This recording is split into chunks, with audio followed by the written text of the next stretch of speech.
Vir ongeveer 35 jaar was die SA Agulhas Suid-Afrika se Antarktiese navorsingsvaartuig. Hy het onstuimige see aangedurf om 3 SANAP navorsingsbasisse in die Suidelike Oseaan en Antarktika te dien, asook ander navorsingstogte. Hy het sowat 1,5 miljoen kilometer afgelê, meer as 6000 dae op die see deurgebring, 159 vaarte aangepak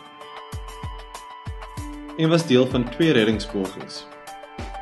Dis egter tyd om te groet en die SA Agulhas 2 welkom te heet.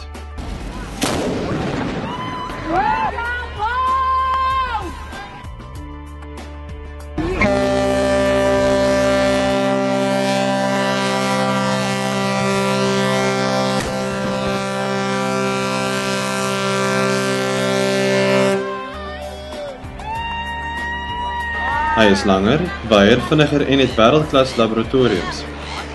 Die boot is op donderdag 3 Mei 2012 warm in 'n koue Kaapstad verwelkom. Freddie Lighthelm, die kaptein, vertel meer oor sy nooiensvaart uit Finland. Minister, dignitaries, I must admit I'm a little bit more nervous standing here than doing the tripping. But thank you very much for this opportunity.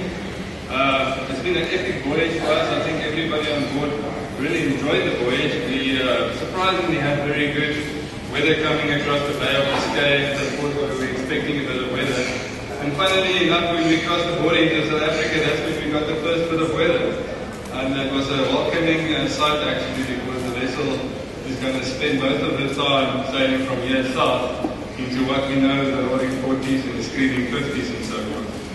But I see around me some familiar faces, people that I've been working with in the last couple of months from STX in Finland. It's been great to be in Finland and to represent South Africa, and I wanted to thank Mr. Valentine for giving me the opportunity to assist with the building of the vessel and also bring the vessel from Rama to Cape Town. I think for all the South Africans on board, it's been an excellent opportunity to navigate the waters that we not frequently navigate. But we are very excited to see the Blue Mountain rise over the horizon, and we are very, very happy to be home. And I hope you enjoy your evening. I hope you enjoy your lovely vessel. Thank you very much.